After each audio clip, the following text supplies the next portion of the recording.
My wife's my handler, than a boss. Oh, handler. Yeah. That's I've been calling Monty my handler since I met her. For a long time. That's been your thing. I think I needed that at the point I met Letty in my life. And if you didn't need it, she made sure you needed it. Pretty much. If you didn't think you needed it, she made sure you knew you needed it. And I started watching that Invincible on the way home today. Oh, on the way home. I'm 3 episodes in. Yeah, that's how I'm rolling. What? That's the 91, bro. I don't have time to watch adult stuff when I'm at home, so I'll just do it while I'm driving. That's safe. Perfectly safe. I used to do it when I was driving to Sacramento for work. Oh, shit. This is years before, like, do you remember Revision 3 and Techzilla and like those vlogs before vlogs were like a thing? Yeah. So I would download them and I'd put them on the dashboard of the Dodge. And when I was driving all the way to Sacramento for work, I'd watch those like Techzilla and what was the This Week in Tech. This Week in Tech, and there was another one though that The WAN show. The WAN show? No. Yeah, there was a bunch that I really liked that I watched all the time driving back and forth. That This Week in Tech is still a podcast. Yeah. Oh yeah, he's been doing it forever.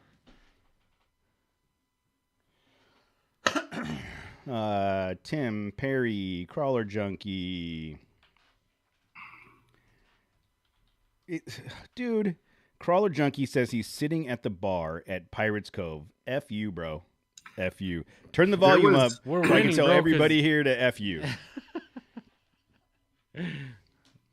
And you're there right. was an arcade when I was a kid that my dad would drop me off at called Pirates Cove. It was pretty cool. Did you get They some had, booty? Yeah. I don't know that I dropped my kids off at a place. I wasn't into booty then. Were people at the arcade into booty? Was somebody else into booty? Oh shit. That's horrible, Jose. It is. That's horrible. How could you think such things? Because you guys thought it too. That's what makes it funny. That's what makes it really funny. Okay, let me move a couple screens and then we'll get started.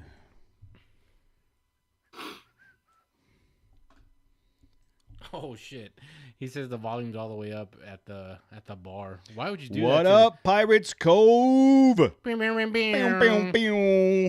Don't. I have a shirt that says I was there at one point. I was there. I was at. Was it Pirates Cove or was it the Naked Turtle? When I lost my job in 2007, I got a call. I was at the river.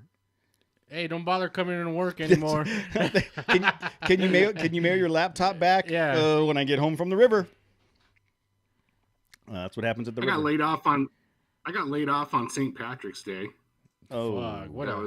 What an excuse to start drinking on. St. Patrick's Day is such an amateur hour day, dude. That's like, dude, I've been getting drunk since last week. Like, why? Why this day? Oh shit! What's up, Scott? Tim, guys. All right, you guys ready? We're gonna wing this shit. 3, 2, 1.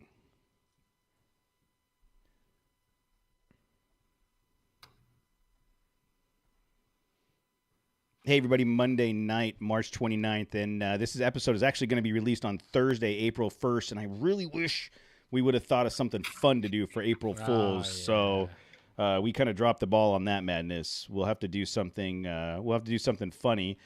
Crawler Junkie is at the Pirates Cove, apparently listening to the show full volume up. What's up, Pirate Cove? You are live. Go to trailchasers.net. You can catch more of this comedy if you're having a good time. A lot of a certain kind of pirates there, huh? It really depends on how much they've had to drink. Is this comedy? Look, here's the thing. I listen back to the show every week, and I laugh. And at the end of the day, that's really... Hey, do you ever hear me laugh in my cubicle? Have you heard me laugh? Yeah. Dude, the other day I was listening to a podcast. I was laughing so hard because I was trying. Dude, I had to take a walk. So I was laughing so hard. So that's what Jose gets paid to do is listen to podcasts at work all day long. Don't tell my boss. We're going to talk about your boss later in the show. Yeah, we are. So I wonder if the boss is. I wonder if I should hit her up on Teams and let her know that we're talking about her tonight. Yeah, but isn't the big boss said he might make an appearance? Yeah. That's funny that you call him the big boss. So the big boss did show up. Dude, I don't know where the line in the sand is. It's like at work he started like blending both worlds together. Like, yeah. And I'm just like, sir, I don't know what you're talking about. Yeah, our so Jose. This backstory here is Jose's boss went on a road trip this weekend, and she decided to fill some time because she was in the middle of the desert with nothing else to do, and listened to 2 of our episodes. And the first episode she listened to was the unsupervised Matt and Jose show. So Perfect. That's the one I would be like, don't listen to that one. That's what Jose said. Jose was like, of all the episodes I would actually not to listen to, that's the one. I love that one. So Matt, we should revisit that. Dude, that show. You guys want to do an update? I'll take the night off. Yeah, but we need beer. Yeah, you need to plan it. Yeah, we need libations. Yeah. It's got to be, that's like a Friday night probably. Yeah. You know what? Maybe to be, so we can guarantee like authenticity. Correct. Maybe we should do it on a Friday night, and I'll get drunk at the same time and record the show. All right, let's not fantasize. Let's not come up with a bunch of fantasy. It's not April Fool's here. yet, bro. That's what we should have done for April Fool's. I should have started drinking tonight, and done that. So, nope, no guest tonight. Rob and Tim. Even I know Coors Light is shit. All right. Or as Jason from Willing Wine and Whiskey says, C-. Why is it C-? Because it's like a light beer. All right, Matt. So we started last week with your trail rating system. So let's go back to that as a recap. We started off with 2 categories. It was fun and difficulty. And then in the process, we added proximity to Walmart, campability. What else? Accessibility. Location. Perry G says Cody's going to get white girl wasted on White Claw. I don't know that I could pull off enough White Claw. It's too nasty. I'd have to do shots of Fireball. Like I'd have to do. Jose's going to have to hold your hair while you puke in the toilet. I'm gonna have to hold his perforated belly shirt. Yes. Have you guys heard of a drink called a Cinnamon Toast Crunch? Oh God. It doesn't surprise. No, but it doesn't surprise me. It is. It's horchata with. Sounds like a bad hangover. It's horchata with Fireball, and it tastes like a cinnamon toast crunch. Like it's like after you eat a bowl of cinnamon toast crunch, the milk that's left in the bowl with the cinnamon floating in it. It was good. I could drink that. The fermented one. Yeah, I don't know. No, the one you left in the canteen or. No. What? The drink you made. Oh no, that's an apple pie apple. That was the fermented nastiness of apple pie apple. That sounds like the worst hangover ever. I only had one. Maybe I'll make some for Mojave. I couldn't imagine what Cody. I feel like Cody wants to fight people when he drinks. Probably. Well, I'd either fight people or something else people like, and I probably would have no discernment between the two. I'll do either one of you. Which one do you want? Right now, we're gonna go. You're taking it one way or the other. But yeah, I think that's my concern. That's why I don't. That's the vibe I get. You're not off. You're not. I don't think you're off at all. I think I would have a lot of trouble with self-control, and I don't know which side would come out. You've been catching some vibes, huh? Yeah. Yeah. It's funny. You work with someone for a few weeks and you get to know him a little bit better. I'm surprised Jose's still there. I figured he'd quit after a couple weeks of working with me. But okay, so what's the next trail, Matt? What's the next one on the list? Well, let's do a quick recap, the ones that we covered. We don't have to go through the scores or anything, but we covered number 1, Cleghorn and Pilot Rock. I just kind of lumped them both together because they're both right there. Yep. Big Bear, both sides of Big Bear Lake, Holcomb Valley, and then the is it the 330 side or the 38 side? Whatever's on that other side. Fawn skin, yeah. Yeah. Then we covered Johnson Valley and Pioneer Town, that Pioneer Town trail. So next on the list, Anza Borrego, Ocotillo Wells. So Cody, you can go first. I mean, this is easy. You know, I almost feel like for authenticity, I should raise the scale from to a 1 to 5 to 10 because everything's 4 and 5. Yeah. And Ocotillo is going to be 5-5 all the way around. Yeah. Too. And I would say that Ocotillo, all of the things we said in last week's episode about Johnson Valley apply to Ocotillo. It is vast.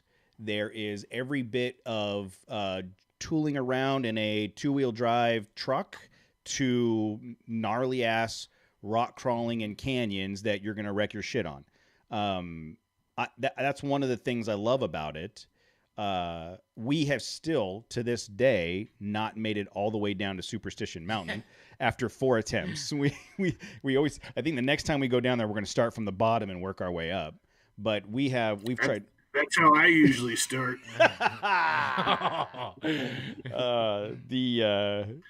The terrain is different than Johnson Valley in that there's a lot more clay. Dude, remember Winter Expedition 2019 after that rain? Yep. Remember it was a foot deep of mud, and we tried to navigate through there, and we were all sliding all over the place, and it was just wicked. I mean, so I still have mud from that trip on my truck, probably. That does not surprise me. I don't know that your truck's been washed since mud, winter. Yeah, since Winter Expedition 2019. But I think it has every piece of terrain that you would need to either start out or push your rig to the next level. And campability, 100%. We've camped there 3 times, 4 times already. I need numbers. What are the numbers? 0 to 10. 1 to 10. 1 to 10 on fun factor, 10. Yeah.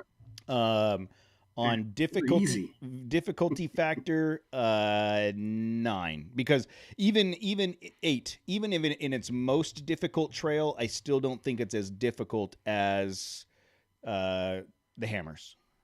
I think that the Sledgehammer, Backdoor, Chocolate Thunder, those still take the cake on difficulty 10s. level. Those are 10s. So I would say an 8 on difficulty. Campability, 10. Just remember, I'm allowing fractions. Okay. So if you wanted to go with a fraction there. All right. Campability. And I would say campability is higher than Johnson Valley. Because although it's vast and open like Johnson Valley, Ocotillo Wells, Anza Borrego has several of those campsites with picnic tables and canopies and bathrooms where you don't have that. Yeah, you don't have that at Johnson. Showers. I don't remember the showers. Where we camped that one year, it didn't. You got to know where to camp. Yeah, but I'm just saying it's got and it's got that. I think it's got the store there, so it may not be close to Walmart, but it's close to that Arco AM/PM Superstore and that shitty little liquor store down on the south side. Blue Inn the Blue Inn or something. Not the Blue Out, the Blue Inn. That's at the shower. You ever been blown in? Rob says the AM/PM has showers. It is. I would say it's a 10 on campability. No Walmart for miles. But it's got the AM/PM. As Scott is saying. I know it's like second best. Yeah. It's a close second. And it's not your normal AM/PM. It's a mini Walmart. I mean, it's, you know what I mean? It's got a whole automotive section. You can buy whips, barbecue sauce, everything there. Whatever you're into, huh? Whips and stuff. Whips and barbecue sauce. Title of the episode. Okay. Jose, what do you think? Oh, that's right. The Dollar General store is there too. Every time we go there, the last 2 times that Presley's been with us, we've gone to the Dollar General store to get her something. For as far as fun factor goes, it's a 10. Like this past trip I did a couple weeks ago, man, when I was going through Fish Creek, going to meet up to the camp, and I was just driving out there, like, dude, sun was shining. It was such a blast driving through there, and it's just a riverbed. Like there's nothing hard about driving through there. That whole area is awesome, man. Like it's easy to get to. It's a little far, but it's easy to get to. It's no farther than Johnson Valley. I bet it's the same amount of distance, just the opposite direction. No, I don't think so. No, I think I gotta go to the map. No, but out there, it's so cool, dude. It's so I don't know. Some of my personal, my most favorite trips have been out there, like in Anza. Mm-hmm. And so for me, it's the biased opinion 10. For difficult, I don't know if there are difficult trails out there. There's so many trails. The only trails I've been on have been just the river wash, pretty much. Nothing hard, like nothing hard at all. Diablo's drop off is not hard. No, and I wouldn't consider that one a hard Yeah. one. But as you get deeper out, there's some pretty gnarly like hill climbs and switchbacks, and you get into some of those rolling trails that we've been on, where you're coming down a hill and trying to make a hard right to go back up, and you're tucking your tires in on either side. I mean, there is quite a bit of. Again, it's not as hard as Johnson Valley. But I just haven't experienced them, okay. So I could say that. So for my experiences as challenging, I'm gonna have to say a 7, or not even a 6 for me, because I have not encountered anything difficult out there. Quickly, there's about a 17-minute difference between Ocotillo Wells and Johnson Valley. Holy shit! Really? Yeah. Oh, okay. Well, based on Google Maps. Google Maps says that Johnson Valley from Eastvale, California, Johnson Valley is 92.8 miles, 2 hours and 9 minutes, and from Johnson to Eastvale to Anza Borrego, Ocotillo Wells is 2 hours and 23 minutes, 126 miles. So it's basically the same distance. Okay. So yeah. So I mean, accessibility. I'm gonna say it's a 9, just because it's a little bit out of the way, but it's easy to get to. So I can't give it a solid 10. Okay. But a 9 meaning difficult accessibility. I thought right? One would be it's impossible to get to. Okay, well, who's grading scale? All right, look. Again, this is you tell me. I would go. I think Jose and I were on the same page. You tell me what the grading scale is, master of ceremonies. Okay, I'm gonna say if it's difficult to get to, it's a higher. It's the higher the number, the more difficult it is. Oh, then it's a 1. It's not difficult to get to. But it's 3 hours away. Okay, it's 2 hours and 20 minutes. That's why Cleghorn was like, "Oh yeah, it's our backyard." Yeah, I'll give it a 5 because it is out of the way. It's the middle of nowhere. So I'll give it a 5. Okay. You're pretty easy to sway. Dude, who gives a shit? I mean, we're gonna This go is to critical. This is critical. This is in the books for all time. The people at the fucking bar right now, they're not paying attention, dude. Come on. Pirates Cove. Yeah. A lot of pirates out there, huh? Certain specific kind maybe?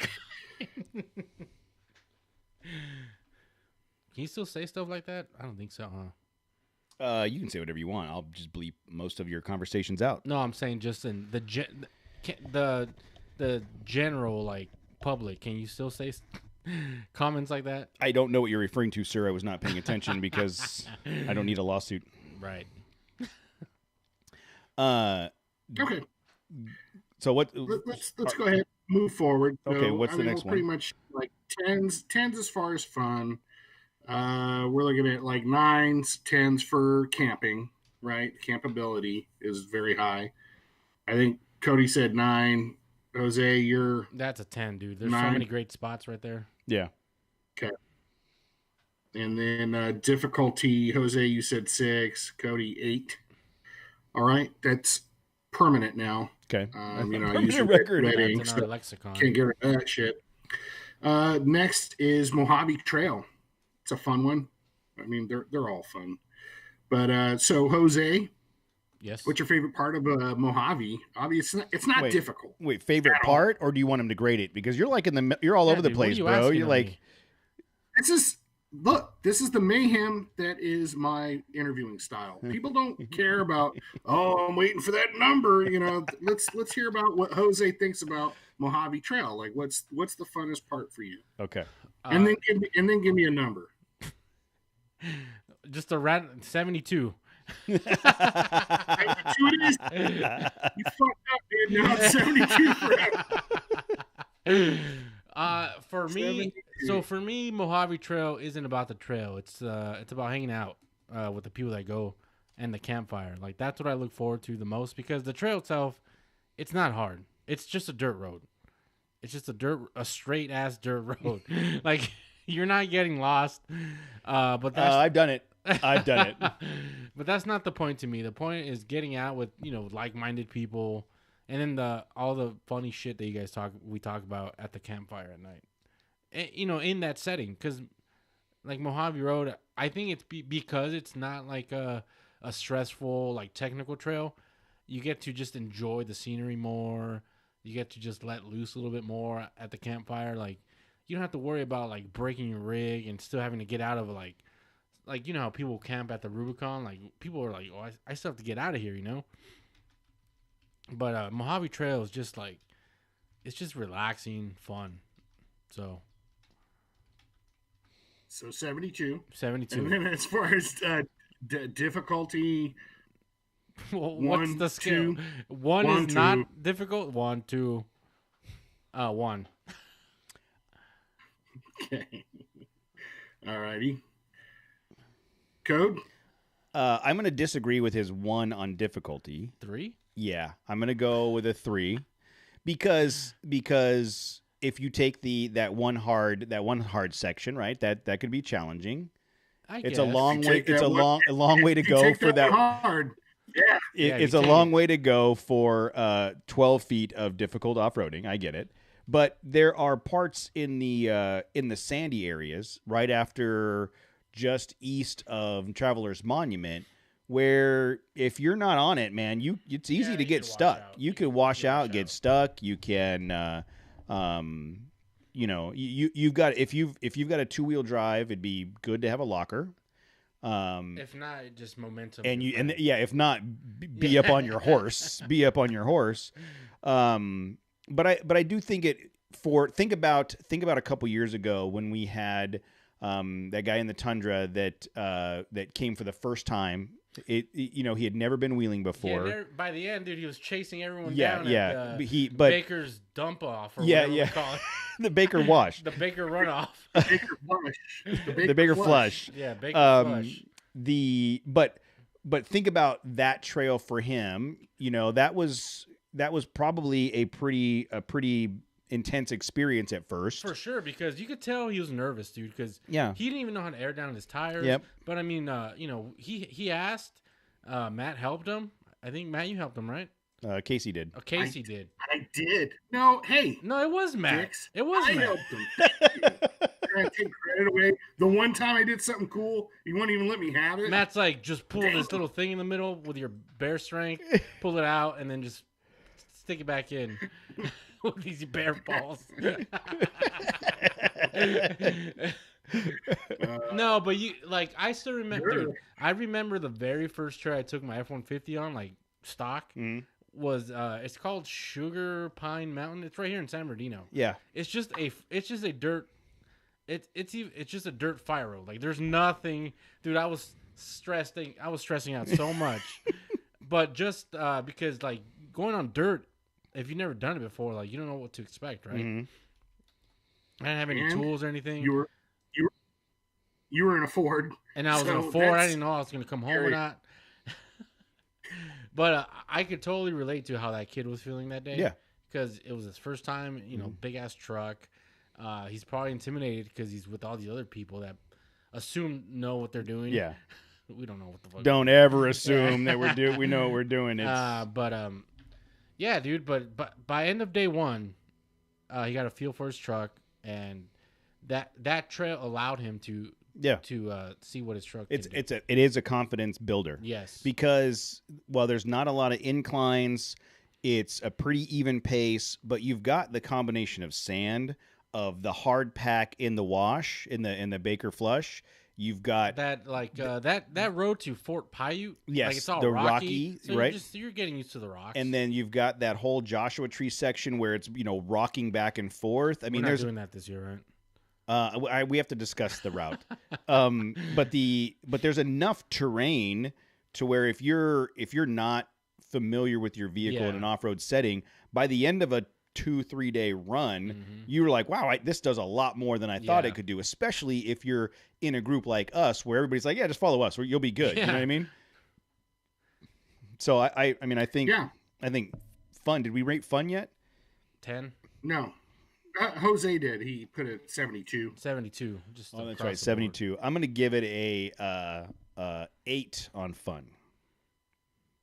And the only reason I'm dropping it down, because there are a couple sections that everyone will agree that you get on once you pass Kelsosima Road and you're on Whoop-de-Doo Highway for an hour and a half. I'm good with that. Yeah, like that's the one part where you're like, it's, draining me. But I would recommend you at least do it one time. Oh yeah, you have to at least do it one time just to do it. Yeah, I think this year what we need to do before Mojave is take off from here at 6 o'clock one morning on a Saturday. We should pre-run. Drive out, go up Kelsosima, and turn left at that one spot that I found to see if it's any worse, just to get back onto the trail and then book it back home. So we got to find a day run to do that. Okay. But no, did we? As far as the camping, we're gonna go 10. Yeah. Oh yeah. Because there's sanctioned campsites throughout the entire trip. But then there's also sanctioned by who? The Bureau of Land Management and or the keepers of the Mojave Desert people. I don't. Oh, I thought you were going to say you put it on a spreadsheet. So no. There's actual sanctioned. There's actual sanctioned campsites, but then there's also like that campsite we stayed at last year. For night one. Oh yeah, like the little corral. That old corral. I really liked that spot. That's a good spot. I really liked that spot. So, there's a lot of places like that where you can pitch camp and it's like an old homestead. Yeah. That's good. Are we gonna stay there again this time? Yeah. Okay. Seems like it makes it so I don't have to map it again. I'm like, you're planning it, bro. I don't know. Okay, so moving forward, we have Parker. Parker was a lot of fun. I think maybe as far as accessibility, this is the error of my grading scale. I mean, our campsite was very easy to get to. Mm-hmm. Of course, it was just in Arizona, so it was very far. I think it's the farthest trip we've done.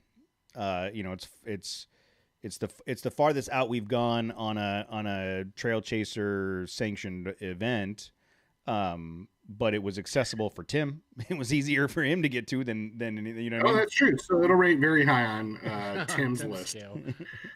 Okay, so Jose, you'll have to use your imagination. I'll allow you to use your imagination on how much fun you would have had and how difficult things would have been. But Cody, go ahead. As far as your rating, the difficulty and fun factor for Parker. Fun was 9.5. I mean, it was a lot of fun, and it was a very different terrain than we were used to, because we talked about the other one, Cleghorn, Ocotillo. We've been to all of those a bunch of times. This is the first time we were out there as a group in that area, and a lot of shale, like rock. It was a lot of shale rock. It was it was way more interesting terrain than I expected it to be. So I had a lot of I thought the terrain was fantastic, and then you throw in the desert bar, and you throw in the Walmart, and you throw in some of the other things that we had, and it really made it a fun trip. It was. I would say it was a 9.5 on the fun scale. There's a lot of very scenic too. Yeah, very picturesque, very desert picturesque. Yeah. On the difficulty side, it was a mix. There was portions of the trail that was literally dirt roads with stop signs, as Tim brings up. But then Vampire Mine, man, I'm telling you, Vampire Mine was a butt pucker shit show. Like once we got up there, and it was gnarly. It was sketch. You know what I mean? It was, and my thing was, like I'm like whatever. Tammy doesn't listen to this episode. I'm up there like, well, if I roll off the hill, I roll off the hill. It is what it is. What I don't want is the 15 people behind me to follow me off the hill. Like that was my big concern, was making sure that everybody's okay. We're not lemmings. True. We would have just like left. Like, all right, no, that's a bad idea. Somebody call somebody. pick up those remains. But the next day, because Matt didn't go on Vampire Mine, he took a group back. The next day, when Matt and crew and Dave and Kevin and all those guys went up the difficult pass, and we went the other way. So now I'm going to put it back on you. How was that trail in a rating of 1 to 10? Oh, it was a blast. That was probably the most difficult trail. Not the most difficult obstacle I've taken my truck up or down, but it was like a lot of difficult things to complete that trail. Lots of, I dragged my frame quite a bit, and, lots of obstacles to climb over where I thought, man, thank God this thing has skid plates, because I'm sure I would have been poking holes and stuff. And then again, it was very scenic. It was extremely enjoyable. It was challenging and fun and very scenic. So I give that on fun factor and difficulty an 8 or a 9. Mm-hmm. I can't imagine. I would need rock sliders to really do something any more difficult than that. Yeah, for sure. And I think from a fun factor, the group we had on that trip was so much fun. And we say this every time. Every one of the trips that we've put together and gone on, we're like, God, I can't imagine it going better. That group was great. And we're just building on it every time. And every time we go out, it's like, man, this is a great group. Like we've talked about this a couple times. We're going to get to a point where we're going to put registration up, and we're going to have to pick the first 40 people that sign up. But it was a great trip. The only negative of the whole thing was the 4.5 hour drive to get to it. Yeah, no, that sucked. But Walmart, 10 minutes away, was amazing. It was great. The campsite was great. I think the camping location was really good. Mm-hmm. What would you say? How would you rate that camping area? I thought it was a 10. I thought it was, right off the road, but it was on a road that very few people went down. Yeah. It was all pretty flat, and it was wide open to where nobody felt, at least I didn't think anybody felt crowded. There was plenty of room for everybody to pick a spot, stake a claim, and sunsets were beautiful. It was a great trip. Mm-hmm. Jose, what does it sound like? Does it sound like we had a lot of fun? How much fun do you think we had? Dude, I regret not going every single day. It's just for that, one campfire story. Oh, yeah.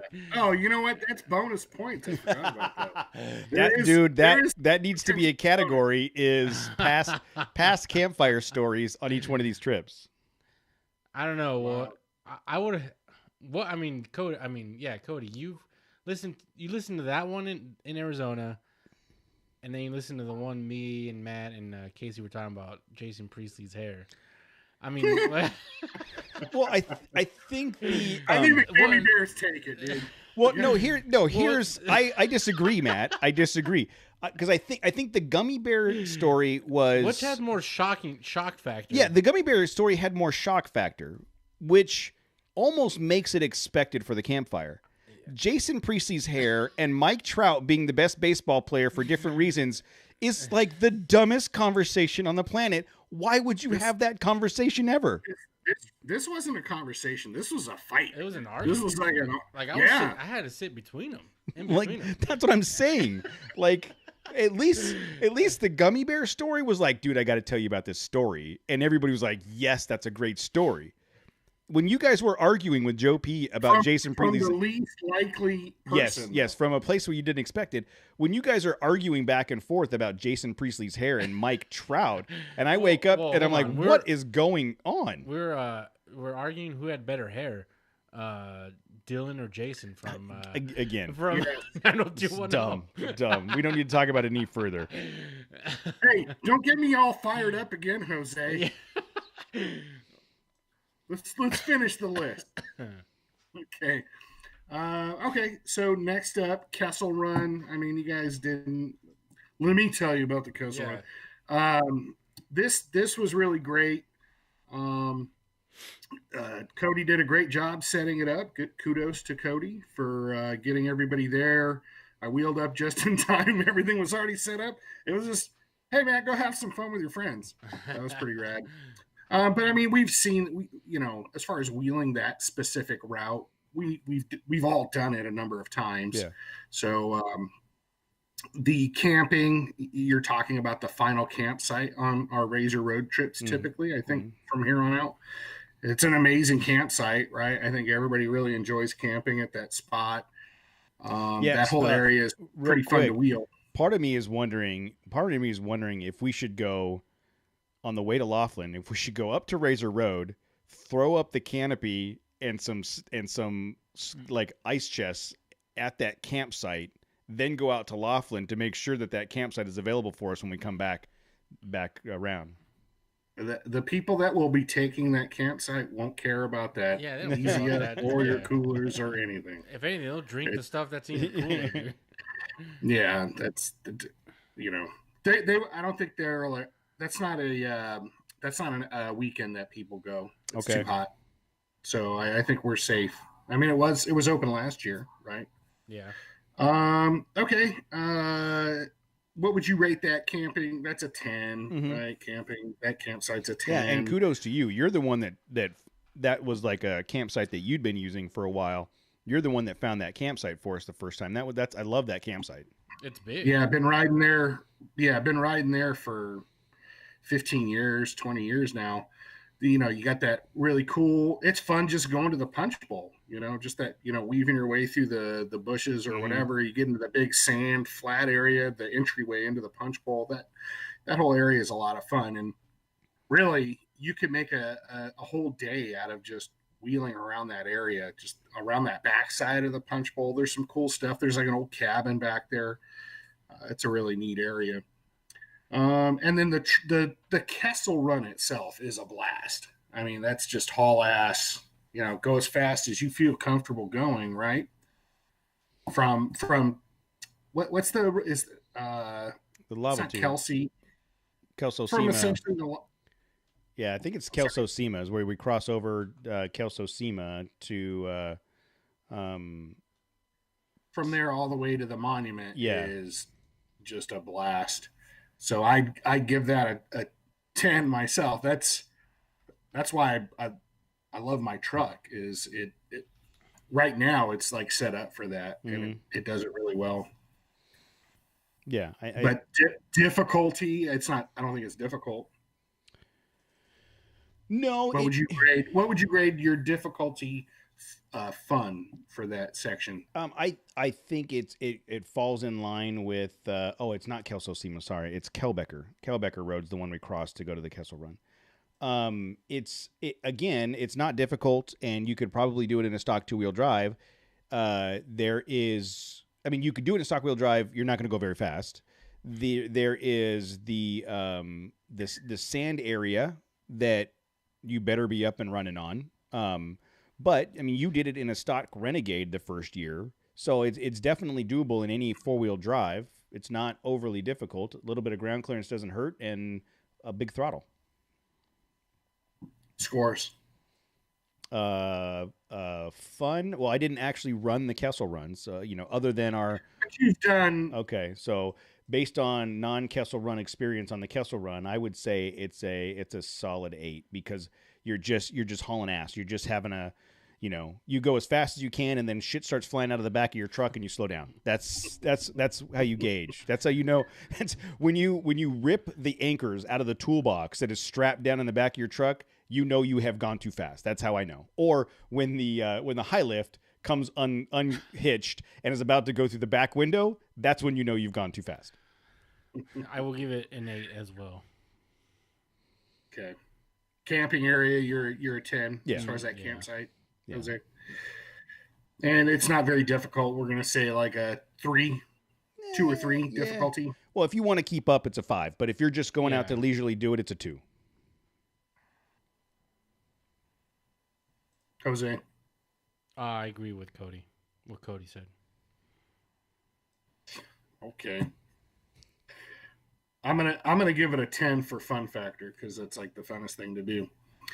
Okay, next on the list we've got Lytle Creek. We did one quick day run to Lytle Creek. That was I thought it was pretty challenging. There's a lot of rocks. We spent a lot of time in the riverbed. Yeah, we didn't get as far as we wanted to, and we took the wrong route. We should have when we should have. Yeah, we should have been. And I think Joe K went back and like a few weeks after and went the other direction. Right way? Yeah, the right way. He made it to Phelan? I don't remember if he made it all the way or not. That was the reasoning for the trip. Is I remember talking to you guys. Hey, I tried to go from Lytle Creek all the way up to Phelan once, but there was snow and I had 2-wheel drive. I turned around, and I started sliding all over the place.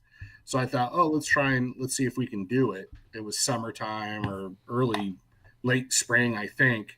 And yeah, we missed something because we got back to, I think, like a yellow post campsite. I think we got pretty far up there, and I don't remember seeing a trail. I think we were just kind of blazing a trail at some point. So as far as the difficulty and fun factor, Jose, what would you say? Lytle Creek fun factor. Let me give it a 7 because even though it's super close to our house, but it's just like I don't know. It was fun, but it's not as fun as other trails that we've been on. Something about climbing over rocks constantly is just kind of. I think the riverbed aspect is just like you're slow rolling. Yeah. There were areas that were fun. I'm sorry to cut you off on your rating. There were areas that were fun, but I felt like there were also points where it was kind of monotonous, kind of like just trying to make our way through. It probably would be very different if we were on the right path up on that hill, up on that ledge off to the right. But I also like that factor that it's something different that way. It's not just dirt road, right? Yeah. So it gives you an opportunity to test your rig out in other ways. But just.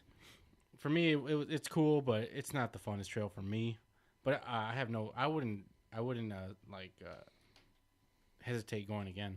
But it's a 7 for me on fun factor. Okay, Code. I would say it was a 6 on the fun factor, 6.5, and it was 5, 6 on the difficulty factor. It wasn't a very difficult trail. No, because we were moving super slow. Yeah. And I think the other factor was I had Presley with me, and going slow and going bouncing all over the rocks the whole time. She was miserable most of the time, so it probably took away quite a bit from the trail itself. But I think it's absolutely worth going, and I want to go back to see if we can do it the right way and have more fun. I want to go back and just camp one night. Yeah. Like a quick. Well, I was going to say, I think there's an opportunity as far as those campsites. So like some of them seem pretty, not difficult, but not very well traveled. Harder to get to. Yeah. Yeah. And that seemed pretty fun. Yeah. Like it would be fun.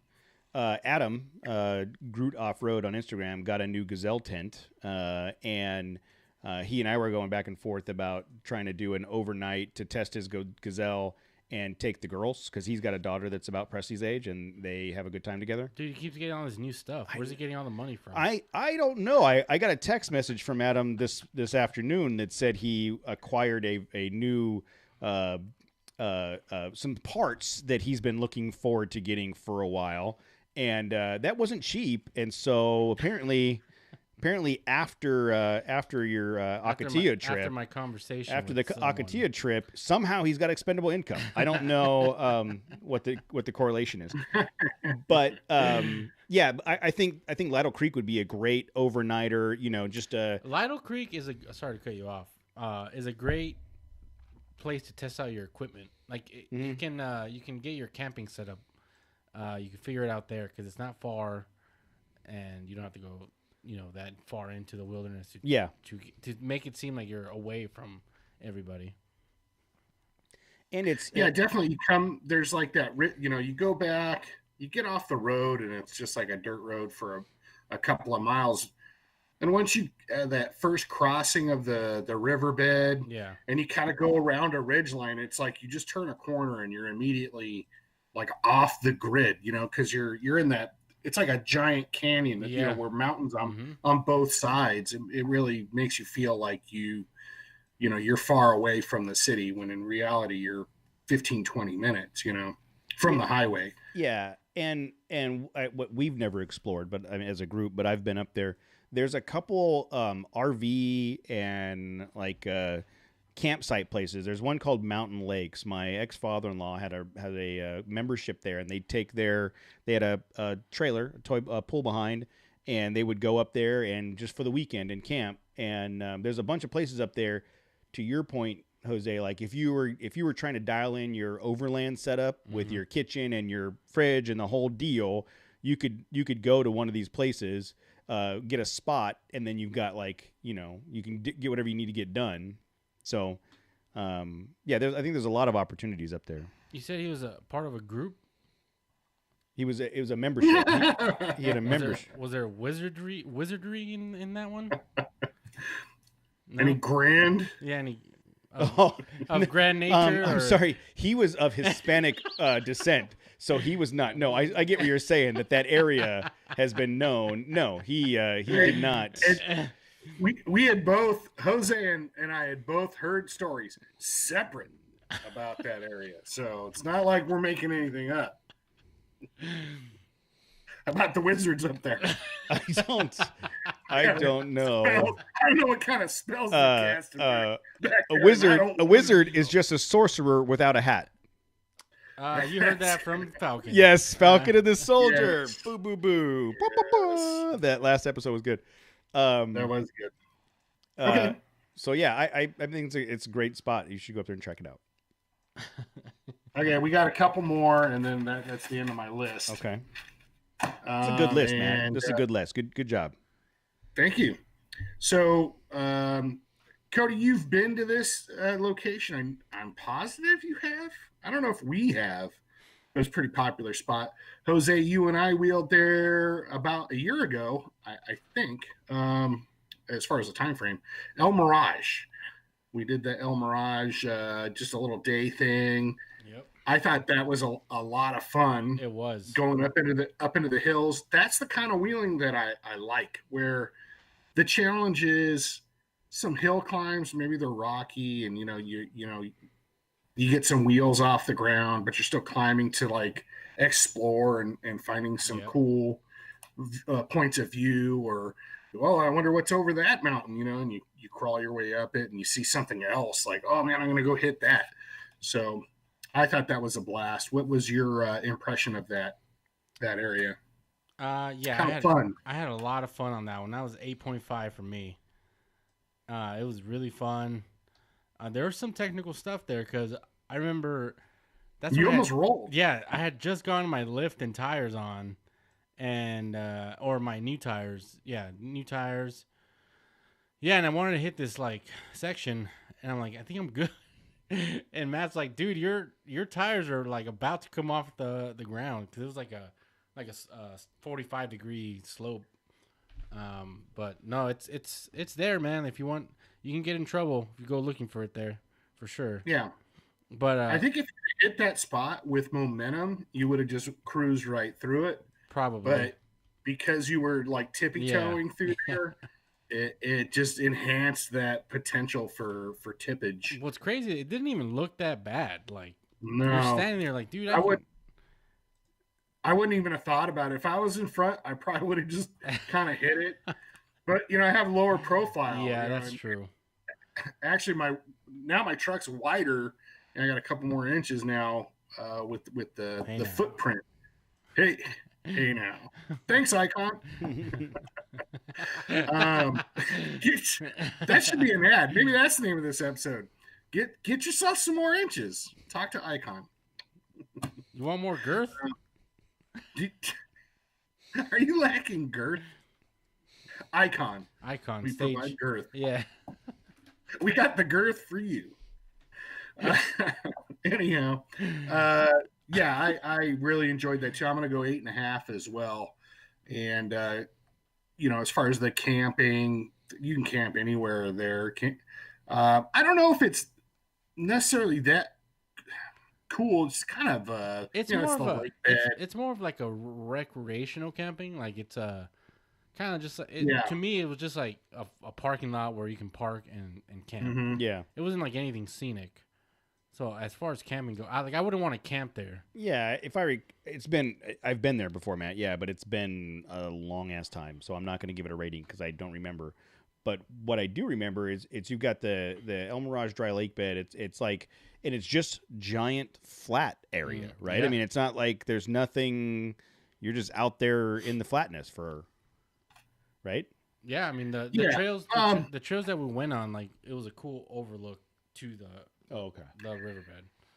Yeah, there's mountains around the lake bed. There's plenty of, and I recall riding my bike out there a number of times and not caring for it because that's not fun on a dirt bike. Is hill climbs that are rocky and you're constantly your front end and just the whole bike is bouncing all over the place.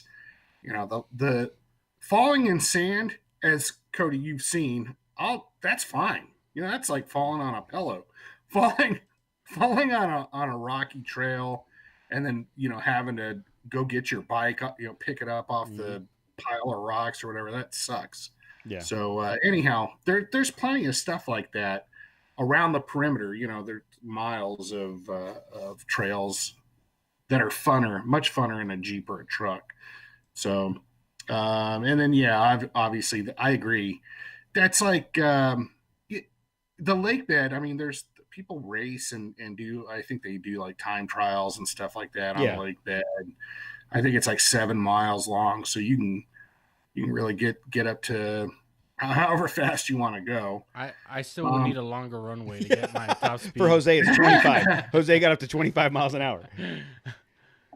Yeah, I didn't say top speed because that's probably not enough for you, Jose. You'd have to hit the 10.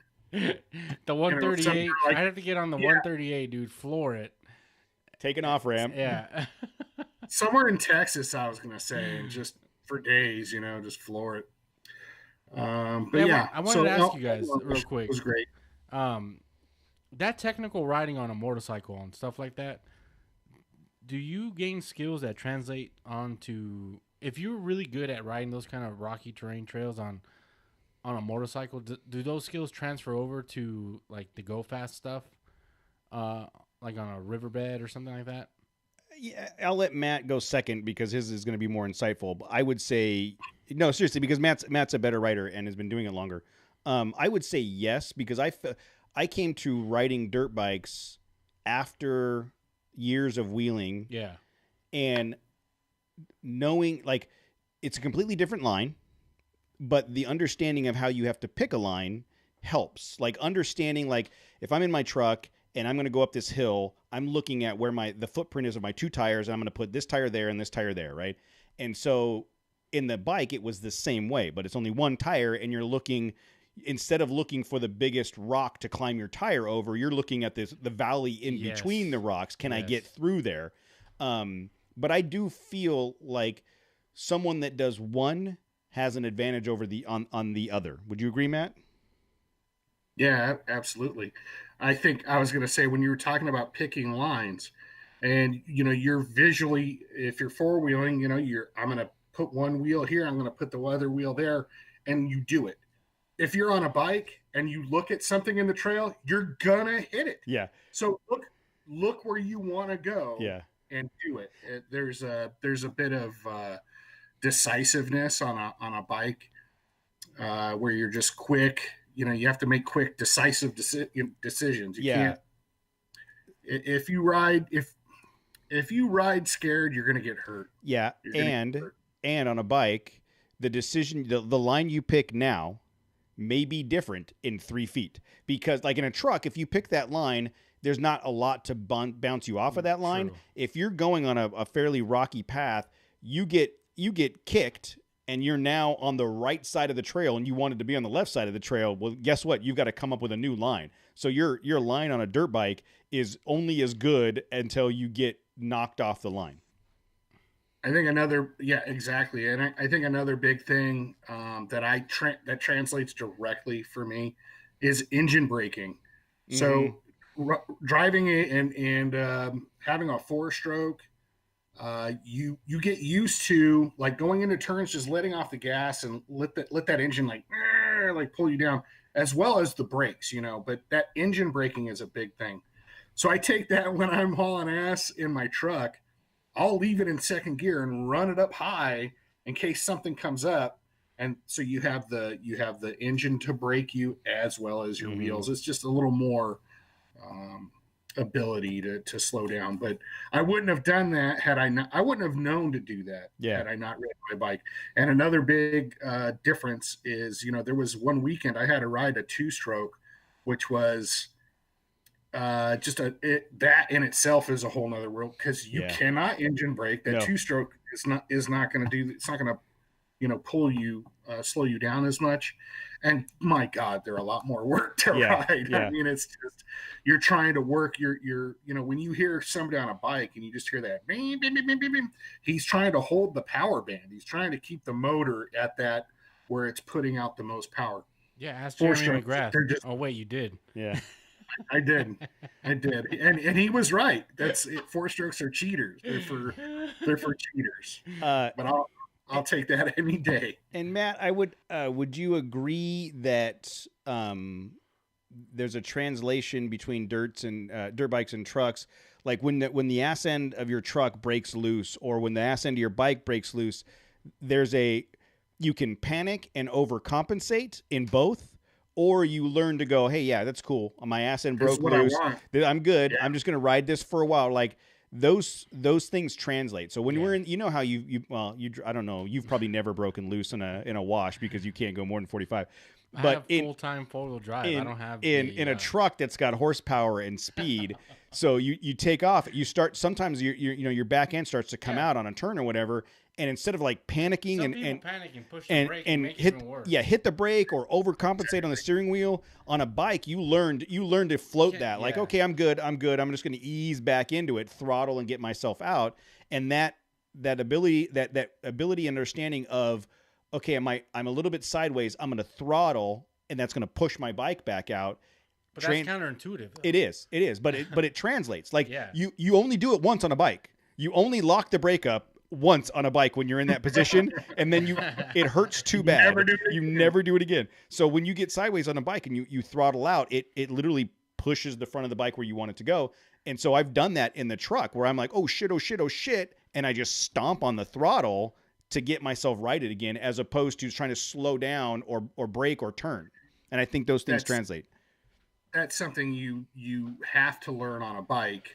When in doubt, throttle out. Yeah. And it just becomes like, you're already committed. Yeah. Hitting the brakes is you're relinquishing control, really. Yeah. You've put the vehicle in this position where now your best means of control is the throttle and some counter steering or whatever. And definitely, I think about riding that bike, and the last time that I went out and I got my rhythm back, and it's hard to say like rhythm.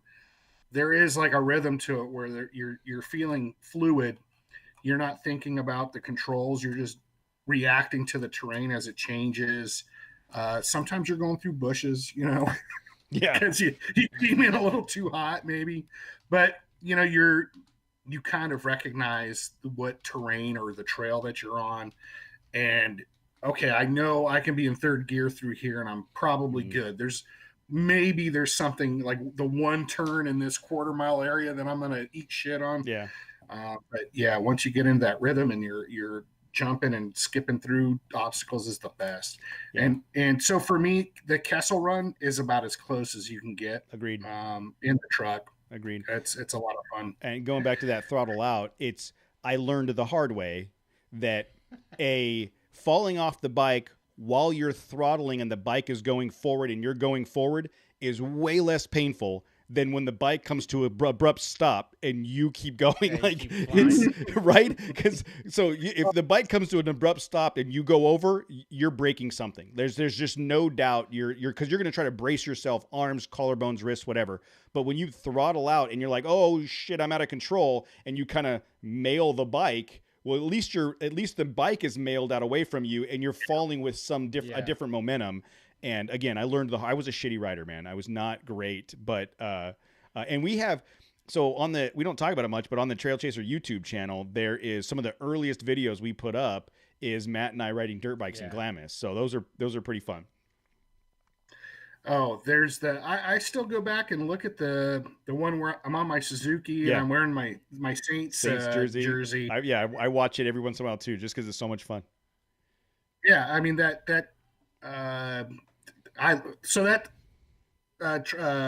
segue alert. Whoop, whoop, whoop. The final item is Glamis. Glamis is the final campsite on my list, and we haven't. You have. We took your TJ, right? I've been out there in XJs, CJs, TJs. So all the shitty ones. Yes. But the trip that we went and we got stuck, we almost wiped out on a bush. Oh God! In the middle of I told that? I don't know if I've told that story. I think you have. I'm sure you have, but having been to Glamis, and it was at night. It was probably 10, 11 o'clock. Oh, for sure. It was pretty late. And we said, yeah, let's go to Oles, let's go party at Oles or whatever. And jump in the Jeep.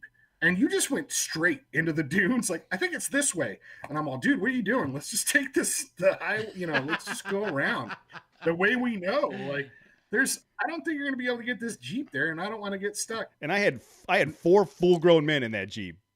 Yes. And not only, I mean, I don't want to say we got lost because I don't know where the hell we were. Like, that could have been the most direct route.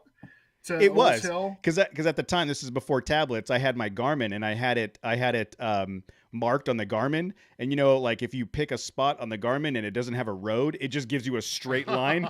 So I was like, that's the direction we're going. And we went up and over some shit. That explains so much. Yes. So are you still using that Garmin? No, but and like if you got off course, the line just kept staying there, right? Yeah. And there were a couple spots where like I didn't have enough power to get up and over, so I went and did the punch bowl where you go up and around, up and around, up and around, up and over. And we came over. I'll tell the story again. I don't care if I've told it again. We come up over this pretty sharp dune, and as we come down, the front end goes up, front end comes down, and as soon as the front end makes contact with the dune, Matt's in the front seat. He starts screaming, and there's a bush, and it's not just like a bush, but it's on those sand dunes. If you see a bush, there's a hard pack sand mound underneath it, so you don't go anywhere near those things because you're gonna lose it. So as we come down, I literally hooked the Jeep as hard as I could to the right, so now and throttle as hard as I possibly can, and now we're going perpendicular to the sand dune. And he's shitting bricks, and then I whipped it back around and hit the bottom of the dune super hard and bottomed out. Bottomed out your shocks. Yeah, bottomed out so hard, and I had 2 guys in the back, literally blew out the shock bodies in the back of the Jeep with those 2 guys back there. But that was, I think, the funny, because you know what happened? We had one of our buddies. His name's Kenny. Kenny was like, "You're not going out there." "Yeah, dude, get in." "We're not." "Nah, you can't do that." All right, dude. This challenge accepted. We're gonna die. Cost you 2 shocks. Yeah, dude. but it was worth it. It was worth it. I mean, that was shit. How long? That was how long ago, Matt? That was 8-10 years ago, and we're still talking about that trip. Yeah, it was probably 10 years ago. I'd say. Maybe 2013. We had a few years in a row that they all kind of blend together. Yeah. You know, like remember that time? Yeah. I don't remember what year it was. But so Glamis, as far as four-wheeling, I guess, Cody, you could speak to that. I know the camping is 10, as far as good times, campfire talk, legendary campfire talk. So legendary, I can't even remember it. Yeah. So it's got to be good. And if you did, you couldn't mention it here. Yeah, true. Absolutely not. I wouldn't want to. Not even here. I'm going to say the wheeling is a 10. It is with the caveat that you have to have a vehicle. An LS3 powered. No. Because I mean, dude, every vehicle I've ever wheeled out there, I had a 86 CJ7 with the straight 258. I had the XJ with 31s and the 4.0, and the TJ on 33s with the 4.0, and it's a shit ton of fun. It would not be fun for a 2-wheel drive vehicle, even a 2-wheel drive with locker, because that's not going to help you. It's not as fun in a vehicle that doesn't have ground clearance, because you're cresting dunes, and there's a lot of spots where it's easy to hit high center and get stuck. But there's enough terrain. There's the 4-story tall dunes to try to climb up and over, and then as you go closer to the wash, it gets into hard pack, rocky, semi-rocky trail between all the bushes and stuff, and you can push your vehicle however comfortable you are, to the point where almost you're uncomfortable and get a little bit sketchy, and take the truck out to the dunes and have some fun. Yeah. Or you can literally Baja 1000 it out to the bar on that long sand highway. Yeah. And but you know what? Thinking about, I've never driven a vehicle in the dune. It's been all dirt bikes. Greatest time of my life. There's nothing better than a dirt bike with a paddle in Glamis. So can I interrupt you? So I agree that I've made the joke that a dirt bike in Glamis with a paddle is like being the conductor of your own roller coaster. It is one of the most fun things I've ever done in my life. Yeah. I will tell you though, Matt, by comparison, Glamis sand dunes in a vehicle is 20 times more intense. It is way more, it's scarier and sketchier, because you can roll that son of a bitch at any given moment and you're wrecking your shit done. I was gonna say, I've seen the worst nightmare scenarios of trucks like in witch eyes, like just big pits, like, oh my God, how did you get your truck in there? And how the hell are you going to get it out? There's literally like 500 feet of strap tied together with trucks on the other side of the dune, and they're at the very bottom, because they tried to work their way out. Story about that. Me and a buddy, this is mid 90s. We're up there in our Jeeps, and it was just, we're tooling around at night, just kind of taking it mellow. And we're out in the middle of the dunes, and there's this couple walking around trying to flag us down. And we're like, dude, what are you doing? And they're like, hey, we're stuck. Can you help us? And they're like, we're out this way. So we drove them. They got in our Jeeps, and we drove them out, and we're driving, and they're like, stop. And we hit the brakes, and their landcruiser was literally below us. We were just about to go down a dune into a little witch eye, a little hole. And they said they just didn't see the hole at night, and they fell into it, and buried the left front quarter tire and quarter panel, and there was no way they were getting out. And we did exactly what you're talking about, Matt. We had 2 straps stretched out as far as we could in either direction to get them dragged out, so that they could get back to town, back to camp. And it's really easy to get wrecked out there if you're not careful. Yeah, I can't imagine. I mean, I can. in my truck, just wheeling hard. It's momentum. I'm sure I can get around, but it's having, when you're on a bike, you're not going to get a bike stuck. I mean, if you can start it, you're getting out of whatever, I mean, it's horsepower to weight, right? Mm-hmm. But yeah, a truck, I can imagine. All right, I'll get used to like cresting dunes, where, okay, I know how I got to hit it regardless of how sharp it is, because you don't know. It is directional because there's the razorbacks, right? Yeah. If you're going one way, they're almost shaped like a wave. Yeah. Because the wind is constantly whipping them up. So when you're going one way, you're used to kind of skipping over, and then you're going back the other way. That it's kind of rounded on the backside. Mm-hmm. So I can see getting used to that and knowing, I got to hit this. Depending on, you got to be aware how the trail's been going.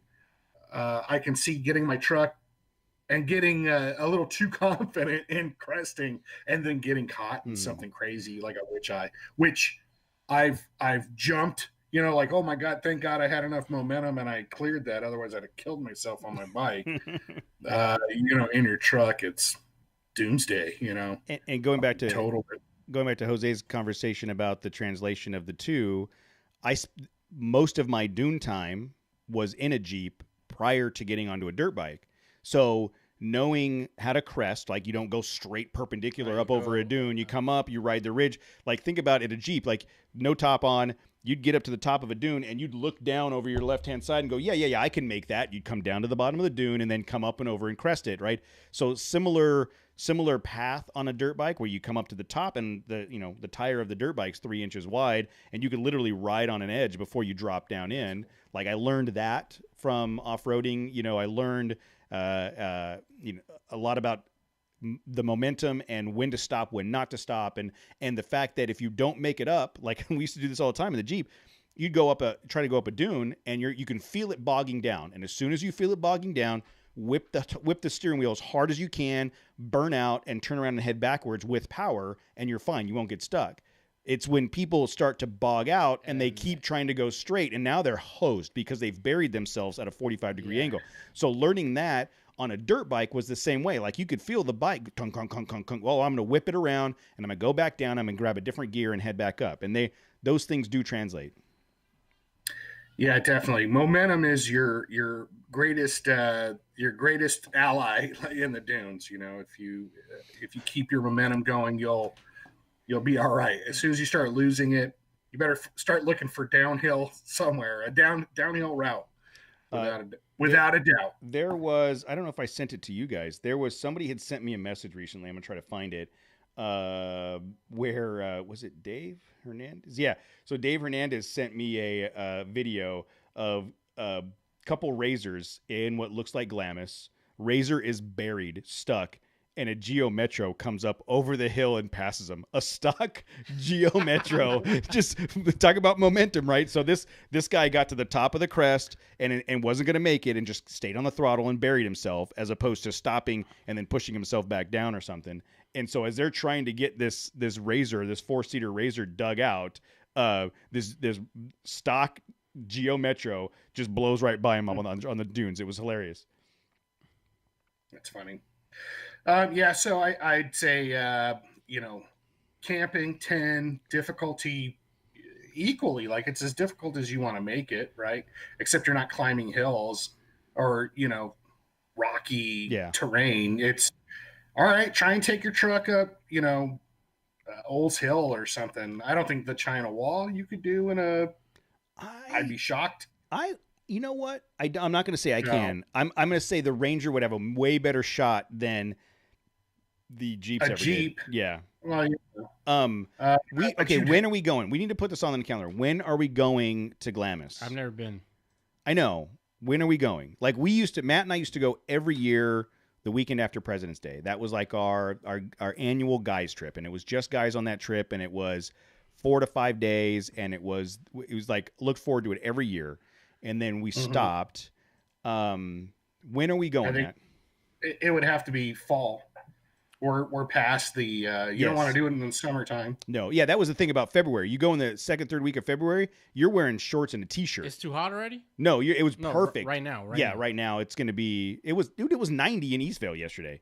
But Glamis during February is like the perfect. You'd have to wear pants and a hoodie at night because it got cold. But during the day, I remember wheeling with some long socks, shorts, and a long sleeve t-shirt. Like it was great. So the fall, so instead of the Kessel Run in October, we'll go to Glamis. Yeah. Okay. All right. That gives me time to get my bike ready. Oh. Because you know what, I'll do the truck, but I'll take footage on my bike.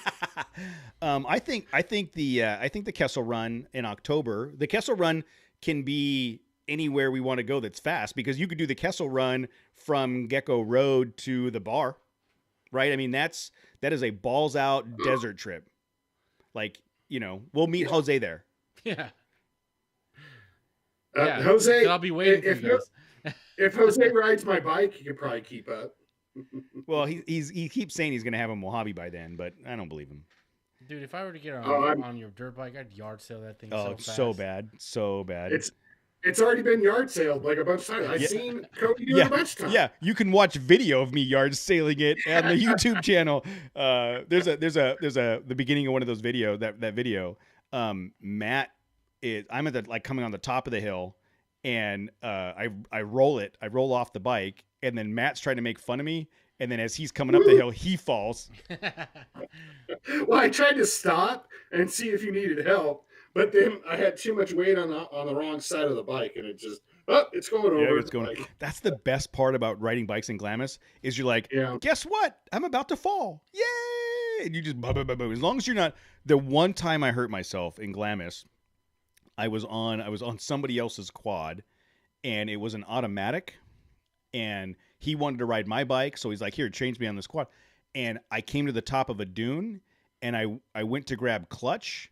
And there was no clutch. There was no clutch, and me and the quad just kept going. And all I could do was lean back as hard as I could to hope that I landed it on the other side of the dune. And I did not land it on the other side of the dune. And I hit pretty hard on that one. That was the worst fall I think I'd ever had. So and I can't imagine riding anything without a clutch. That's suicidal. The biggest takeaway is that we like all these trails. We either like to love all these trails that Matt suggested. Yeah, now that you mention it, they were all high marks. But I think what trail have we done? Let's take the opposite approach. What trail have we done that we're like, I'm not going to go back there? No, we haven't done any yet. No, I can't think of any that we're like, that was lame. I'm not going to do it again. The 405. I don't ever want to do that trail again. And let's say somebody wanted to get into or needed a car to do these trails. Whoop! Segway alert! Whoop! Whoop! Segway alert! Segway alert! So I'm gonna make that the transition point at 119. So what Jose is alluding to, Matt. First of all, big effing kudos, dude. Yeah, good job, man. Big kudos, big gnarly kudos to you for your topic that carried us over the last 2 weeks. And dude, seriously, good job. You're getting a raise for sure. You're doubling your pay, doubling your income. So wow. We have Jose and I have a colleague that is an adventurous type, and she went on a trip this last week to Death Valley, and she went out there and she took her dog and had someone else with her, and she has a GMC. Is it the Terrain or the Envoy? Was the other person Steve Garvey? No, Steve Garvey was definitely not on this trip with her. You never know. You never know unless you ask. I was hoping that she would log in tonight, just as because we joked that we were going to talk about her tonight, but I don't know that that's happening. So she went to Death Valley. She really wanted to go up there. She likes to go outdoors and camp and stuff, and so she had her 4-door GMC two-wheel. Yeah. It's either the Terrain or the Envoy or one of those. Yeah. And so it's basically a crossover. Two-wheel drive. My sister had an Envoy, like this is 10 years ago.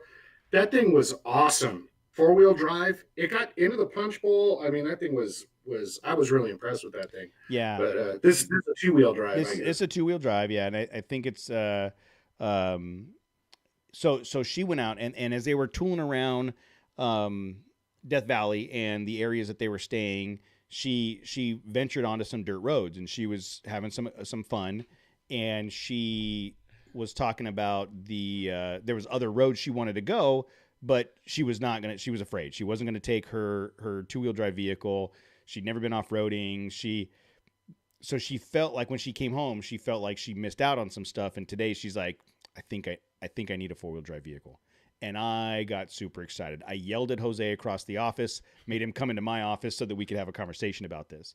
So the conversation was, and this kind of plays into, I think, was it Perry that sent the email about cheap wheelers, right? So this isn't necessarily cheap, but the conversation is, if someone was going to transition from a 2-wheel drive SUV to a daily driver that had adventure capabilities for exploring Death Valley and going to see some camping areas or some hiking trails or whatever, what kind of vehicle would you choose?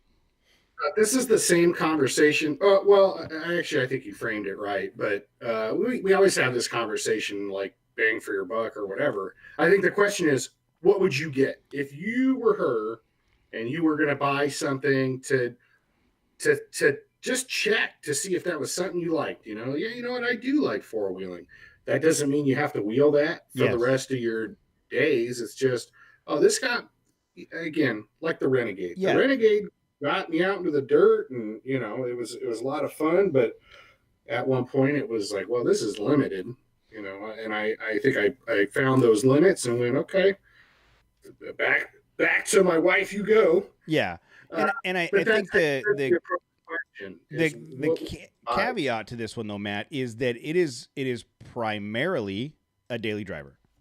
Right. This is a daily driver. This goes back to, I gave Jose credit for that adventure vehicle segment that he had talked about years ago. And I kind of started putting together a list of vehicles. She did say that she would probably want a truck. So yeah, she wanted a truck. And then I asked her if she was like brand loyal. And what did she say? Ford. Well, yes, she did. She did say that. So I was like, just get a Ranger then. Yeah. So, but I started playing around. So let's go a couple different manufacturers in, and this is not a comprehensive list because I started this list while I was eating dinner before the show. Real quick, Perry, that's not even an option anymore. 90s Toyota pickup. Yeah. Like no, yeah, and this is a 90 Toyota's pickup would be great as a second vehicle that you're only going to wheel. Yeah, but you can't even find them anymore. Yeah, and you're going to pay for them if you do find them. Yeah. No, this has to be like a more comfort. I think has to be like high on the priority. This is a comfortable daily driver that she can put her dog in and go to work every day. It gets good gas mileage because she's got a decent commute, but then can adventure. So. I don't think there's anything that's 4-wheel capable that's good on gas mileage. I would. So let's talk about Subaru Crosstrek and Outback. Are those good at do those get good gas mileage? And what's good gas mileage? They get 24 miles an hour, or 24 miles. 24 miles to the gallon. I didn't get that far in the research, so I don't know, but. The Crosstrek and the Outback from Subaru. I know, dude. I didn't. This literally came up. This literally came up at 3:00 this afternoon. So right there, we're winging it. We're winging it. So I would think that the Crosstrek and Outback would be good options. The only downside is they're smaller. It's like a incremental step up from what correct. She has. Correct. It's smaller, and her dog's pretty big. Yeah. So I don't know that would fit.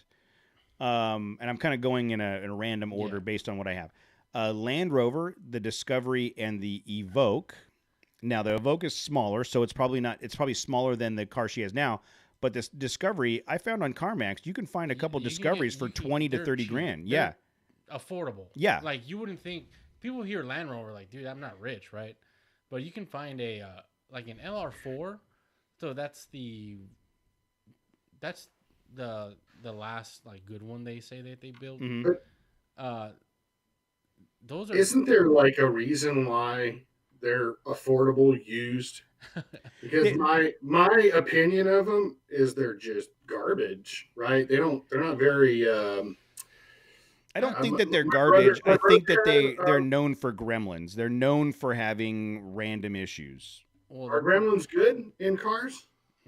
No, I don't think Mogwai. so. And yeah, they're good in movies. Do you guys know who Dirt Nation Offroad is on YouTube?